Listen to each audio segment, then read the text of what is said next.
मध्य प्रदेशच्या नरसिंगपूरमधलं एक घर, जिथं त्यांच्या 29 वर्षीय मुलाच्या लग्नाची तयारी सुरू होती. त्याच वेळेला मध्य प्रदेश, महाराष्ट्र, छत्तीसगड या ट्राय जंक्शनवर असलेल्या बोर तालाब परिसरात नक्षलवादी असल्याची माहिती बालाघाट हॉक फोर्सला मिळाली. म्हणून मग लगेचच सर्च ऑपरेशन राबवण्यात आलं. फोर्स बोर तालाब परिसरात पोहोचताच तिथं गोळीबार सुरू झाला. अचानक झालेल्या गोळीबारानं पोलीस फोर्स गडबडली.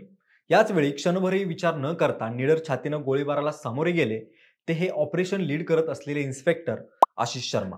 आपल्या छातीवर 4 गोळ्या झेलून आपल्या टीमला कव्हर करणारे आशिष शर्मा पुढील 5 तास वेदनेनं विवळत होते. परिस्थिती कंट्रोलमध्ये आल्यावर सकाळी 7-8 वाजण्याच्या सुमारास त्यांना दवाखान्यात दाखल करण्यात आलं. उपचार सुरू झाले, पण अखेर त्यांच्या चिकाटी आणि हिमतीला काळासमोर हार पत्करावी लागली. 19 नोव्हेंबर 2025 रोजी आशिष शर्मा यांना शहीदत्व आलं. होय, हे तेच आशिष शर्मा आहे ज्यांचं येत्या जानेवारीमध्ये लग्न होणार होतं आणि त्यांच्या नरसिंगपूर येथील घरी त्यांच्या लग्नाची तयारी सुरू होती. शहीद आशिष शर्मा यांची केवळ ही एकच ओळख नाहीये, तर आशिष हे आपल्या असामान्य कर्तृत्व, अमाप धाडस, रणनीती कौशल्य आणि प्रेमळ स्वभाव यासाठी सगळीकडे प्रसिद्ध होते. त्यांच्या जाण्यानं केवळ मध्य प्रदेशच नव्हे तर संपूर्ण देश शोकाकुल आहे, पण त्यांच्या कार्य आणि कर्तृत्वाबद्दल तितकाच अभिमान बाळगत आहे. कोण आहे ते शहीद आशिष शर्मा? काय आहे त्यांचं कर्तृत्व आणि काय आहे त्यांचा भावुक करणारा जीवन प्रवास? सगळं जाणून घेऊयात या व्हिडिओच्या माध्यमातून. नमस्कार, मी अक्षय आणि तुम्ही पाहताय विषयच भारी. तर बघा मंडळी, मूळचे मध्य प्रदेशच्या नरसिंगपूर जिल्ह्याच्या गाड रवारा गावचे रहिवासी असलेले शहीद आशिष शर्मा. त्यांचे वडील देवेंद्र शर्मा हे शेतकरी आहेत आणि आई शर्मिला शर्मा ही गृहिणी. एका मध्यमवर्गीय कुटुंबातून येऊन त्यांचा पोलीस दलाचा प्रवास सुरू होतो. हवालदार म्हणून रुजू झालेले आशिष शर्मा पुढे 2016 मध्ये जिद्दीनं परीक्षा देऊन सब इन्स्पेक्टर या पदाला गवसणी घालतात आणि तिथून पुढचा त्यांचा प्रवास हा धाडस आणि कर्तृत्वाने परिपूर्ण आहे.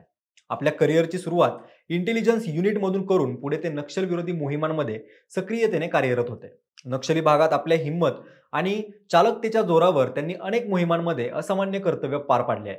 ते त्यांच्या टीममध्ये निडरतेने नेतृत्व करण्यासाठी व कोणतेही संकट आपल्या टीमच्या आधी स्वतःवर झेलून पाडण्यासाठी प्रचलित होते. त्यांचे सहकारी सांगतात की ते 5-5 दिवस उपाशी राहून नक्षलवाद्यांशी लढा द्यायचे.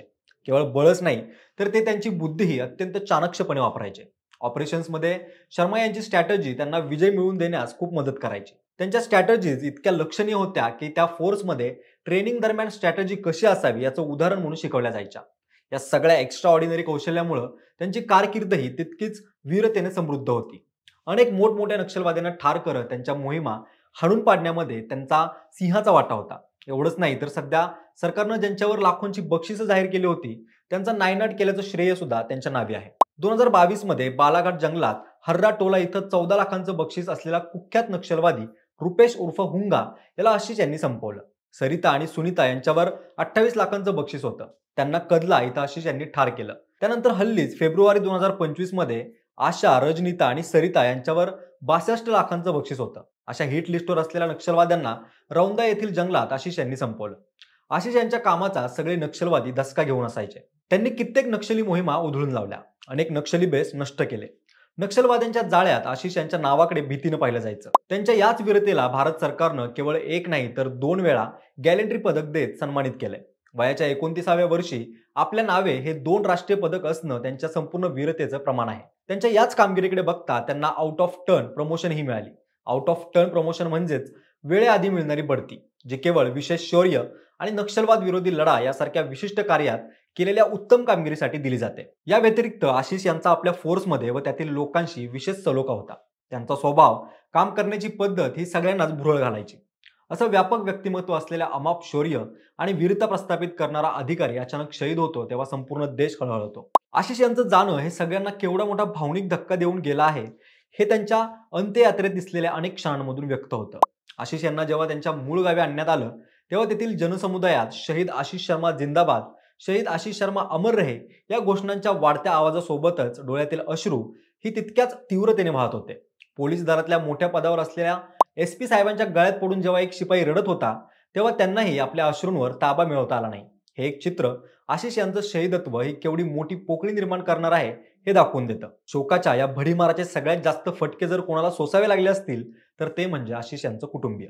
ज्या घरात मुलाच्या लग्नाची तयारी सुरू असते, 2 महिन्यांवर तारीख असते, कालपर्यंत ज्याच्याशी लग्नाच्या प्लॅनिंग बद्दल बोलत होतो, आज त्याच मुलाचं पार्थिव शरीर आपल्या समोर आहे, हे एक चित्रच त्यांच्या कुटुंबियावर ओढवलेल्या दुःखाची दाहकता स्पष्ट करतं. शहीद आशिष शर्मा यांच्या अंत्ययात्रेत स्वतः मध्य प्रदेशचे मुख्यमंत्री मोहन यादव उपस्थित होते. त्यांनी आशिष यांचं कार्य देशसेवेसाठी खूप मोलाचं होतं व त्यांचे शहीदत्व हा देश हे राज्य कधीच विसरणार नाही हे नमूद केलं. यासोबतच या हल्ल्यातील नक्षलवाद्यांची शोध मोहीम अत्यंत जलद पातळीवर राबवली जात आहे याची माहिती दिली. आशिष यांच्या लहान भावाला सरकारी नोकरीमध्ये घेतले जाईल व इतर अनेक तरतुदींमधून त्यांच्या शहीदत्वाचा सन्मान केला जाईल असंही ते म्हणाले. तर हे होते शहीद आशिष शर्मा आणि त्यांची कारकीर्द. एक असं व्यक्तिमत्व ज्यानं संपूर्ण देशाला अभिमान आणि दुःख या दोन्ही भावनांनी एकत्र कवटाळलं. एखादा जवान, एखादा पोलीस कर्मचारी, एखादा देशसेवेतील माणूस जेव्हा जनतेच्या देशसेवेच्या हितासाठी आपल्या प्राणाची आहुती देतो त्याचं हे ऋण संपूर्ण देशसेवेच्या डोई सतत राहतं. त्याच्या ऋणाकडे नेहमीच आदराने व नम्रतेने पाहणं हे आपल्या सर्वांचं कर्तव्य आहे. आशिष शर्मा आणि अशा व्यक्तींचे शहीद होणं हे देशावर व देशहितावर असलेल्या प्रेमाचं एक अल्टिमेट उदाहरण आहे. ज्या उदाहरणाकडे पाहून प्रत्येकानं शक्य तिथं शक्य तसं देशप्रेमाची, देशहिताची भावना जपली पाहिजे व कृतीत आणली पाहिजे. शहीद आशिष शर्मा, त्यांचा जीवन प्रवास, त्यांचा त्याग, त्यांचं कर्तृत्व, देशप्रेम या सर्वांबद्दल तुम्हाला काय वाटतं याबद्दल कमेंट सेक्शनमध्ये नक्की व्यक्त व्हा आणि आपल्या विशेष भारी चॅनलला नक्की सबस्क्राईब करा.